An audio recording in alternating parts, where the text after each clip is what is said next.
Bienvenidos a su programa Reporte Ruemer, la propuesta, el propósito, el objetivo, la misión. Y que den código con la misión, por supuesto, Proyecto 40 es activar nuestra mente. Reportar aquellas cosas del conocimiento universal, estas hipótesis que pueden ser verdaderas con el tiempo y a lo mejor pueden caer por su propio peso y están equivocadas, pero al final de cuentas hay una correlación, una R cuadrada, donde a lo mejor hay causalidades, que es muy distinto que correlaciones, a lo mejor ni ello. Y para ello les pido rapidísimo que se presenten, estamos contra el tiempo y queremos tocar por lo menos dos palabras. Óscar de la Borbolla, bienvenido a tu programa. Les recomiendo este libro que me pide Editorial Taurus y Proyecto 40. Va a salir pronto a la venta, todavía no se publica. Move Up, se los recomiendo mucho. Gracias, vas. Bueno, soy Óscar de la Borbolla, como dices, y soy escritor, soy filósofo, y me pueden encontrar en @Óscar de la Borbol, que es mi Twitter. Vas. Hola, yo soy Lía Ferré, @Lía Ferré en Twitter. Yo soy José Luis Mateos y mi Twitter es @JLMateos. Te pedimos, Lea, que aprietes el botón para jugar. Basta. Basta para empezar a hacer asociación de ideas y de conceptos. Basta de... ¿Qué palabra quieren con D? Desigualdad, que me Desigualdad. ¿Cuál es tu alguna... hipótesis nula? O vamos a darle la oportunidad a Lea de su hipótesis y luego tú debates. O vamos a jugar distinto. ¿Existe la desigualdad? ¿Es un término relativo? ¿Qué opinas y qué trae la literatura al respecto? Qué difícil, qué difícil. Yo creo que la desigualdad, en casos, sí es producto de una sociedad, de un gobierno, de una serie de mala toma de decisiones. Pero en otros casos tiene que ver con una decisión personal, con un estancamiento, con un conformismo. La pregunta es, ¿la desigualdad es buena o mala para la humanidad? A todo el mundo, a lo mejor no a todo el mundo, pero a muchos de entrada les va a decir que sí. A algunos te dirían que no. ¿Cuál es lo último que se ha reportado? Vamos a escuchar el tema. Vas, tú quieres decir algo. Yo quiero decir Ese es tu tema, Óscar. Es que hay unos datos por ahí que tú me facilitarás porque los conoces bien, de que se ha ido abreviando la distancia del número de satisfactores entre los que eran muy pobres en la Edad Media respecto a los que eran muy ricos en la Edad Media, y que ahora la distancia entre... Términos absolutos. Sí, entre un pobre y un rico no es tal.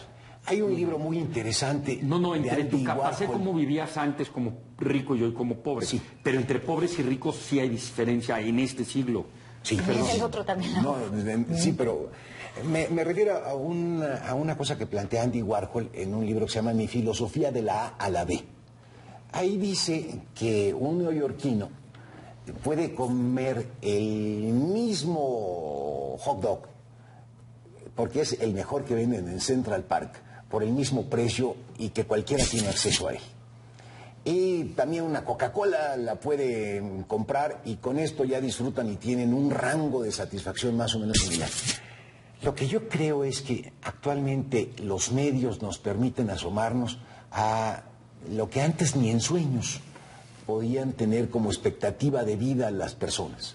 Y que ahora todos, hasta los más miserables, son capaces de ver esos niveles de vida que permiten los medios. Y entonces la distancia que hay unánime respecto de esos niveles de vida ha provocado un mayor dolor en los que tienen pocos satisfactores. Ya no me estoy refiriendo a las faltas materiales reales, sino a esta vivencia de desposeimiento que tiene el paria social y que genera una cantidad de efectos de envidia, odio, resentimientos sociales, etcétera, etcétera. Creo que como nunca antes la vivencia de desigualdad es más profunda ahora que en otros tiempos. Interesantísimo.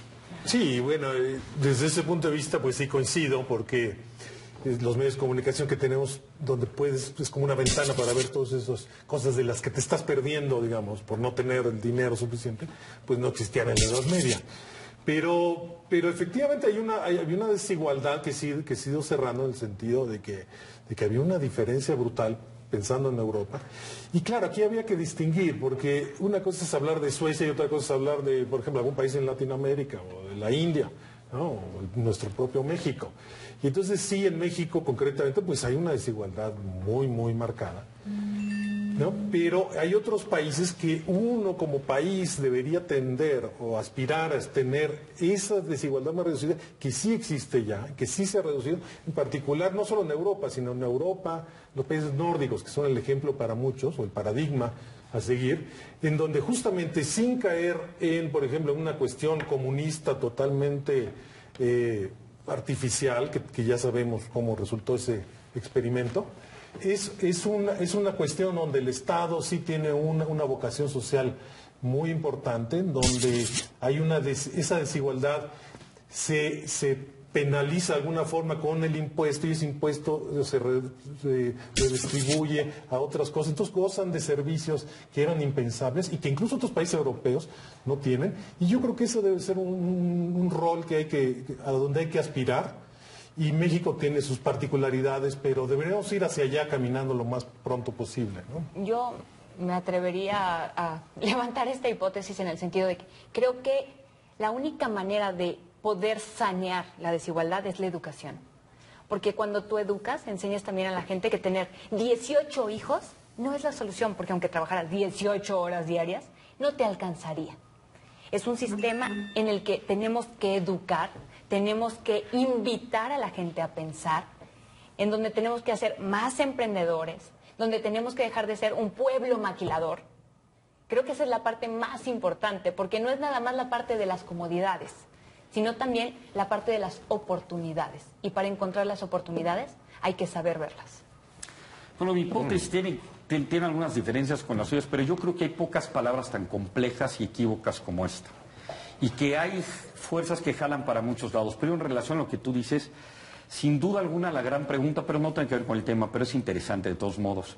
Si la gente que tiene 18 hijos es pobre porque tiene 18 hijos o tiene 18 hijos porque es pobre. Probablemente un economista te diría lo segundo. Pero bueno, al punto de los medios y la desigualdad y la percepción, yo sí creo de que aún en la etapa de los aztecas tú te dabas cuenta de la desigualdad que había entre una persona y el rey. Sin embargo, la diferencia de lo que hoy hace más dolorosa la desigualdad a la alma humana tiene que ver mucho con lo que dice Alan de Botton, que reportó este libro que se llama La ansiedad del estatus, que tiene que ver que antes, si tú naciste como peón, como campesino, como esclavo, como rey, era el destino, era tu razón de ser, era per se. No tenía mucho que ver con tu responsabilidad, a lo mejor en otra vida o en otras circunstancias te iba a tocar otro rol. Sin embargo, a partir de la revolución industrial y de toda una filosofía optimista donde tú puedes llegar a ser quien quieres, y gente que viene de la nada puede llegar muy lejos, te conviertes en un loser. Te conviertes en una persona donde realmente te pesa mucho más ser el esclavo que no serlo. Eso por un lado. Por el otro lado, el tema de la desigualdad, sí lo quiero decir, es un problema, repito, es un tema equívoco, porque yo no creo que una política pública debería de aspirar a que todos seamos iguales. Al contrario, yo creo que debemos de una política pública que todos tengamos acceso, la mayoría equitativa, no es lo mismo un proceso equitativo de todos compitamos, a que quiero que todos seamos iguales jodidos o iguales en cualquier sentido. El tema de la desigualdad, por supuesto, cuando es muy lacerante y sobre todo la gente siente que fue por razones injustas, inmerecidas, corruptas, incorrectas, etcétera, pues sí puede generar una cantidad de envidia y es un tema terrible. Y por otro lado, también la solidaridad social de la gente que ha sido muy competitiva, porque somos seres humanos distintos por naturaleza y nacemos con otro bagaje intelectual, otro bagaje biológico y otro bagaje cultural y de medio ambiente, nos permite a algunas personas probablemente competir y tener acceso a otras cosas que otros no tienen. Coincido con José Luis Mateos, donde además el repartir ayuda. Sin embargo, yo no creo que el fin deba de ser que todos seamos iguales, sino que todos tengamos acceso a oportunidades. Señoras y señores, tenemos tiempo para otra pregunta. Dispara. Y ahora le va a tocar a quien quiera, rapidísimo. Es la última pregunta de este día. ¡Basta! ¡Ay, basta! N. ¿Qué se les ocurre? El matrimonio. Órale, va. Bueno o malo, ¿cuál es el futuro del matrimonio? ¿Se está extinguiendo? Me encanta. ¿No? ¿Está floreciendo? ¿Está igual? ¿Cuál es tu hipótesis y cuál es la hipótesis a la mejor? Tú que te entre acabas de las cuatro casar, portadas? habla. Yo me acabo de casar hace un par de años. Yo soy, por lo tanto, un creyente del matrimonio. Sí, yo creo que llega un momento Y me está viendo mi mujer. y le mando saludos a mi mujer.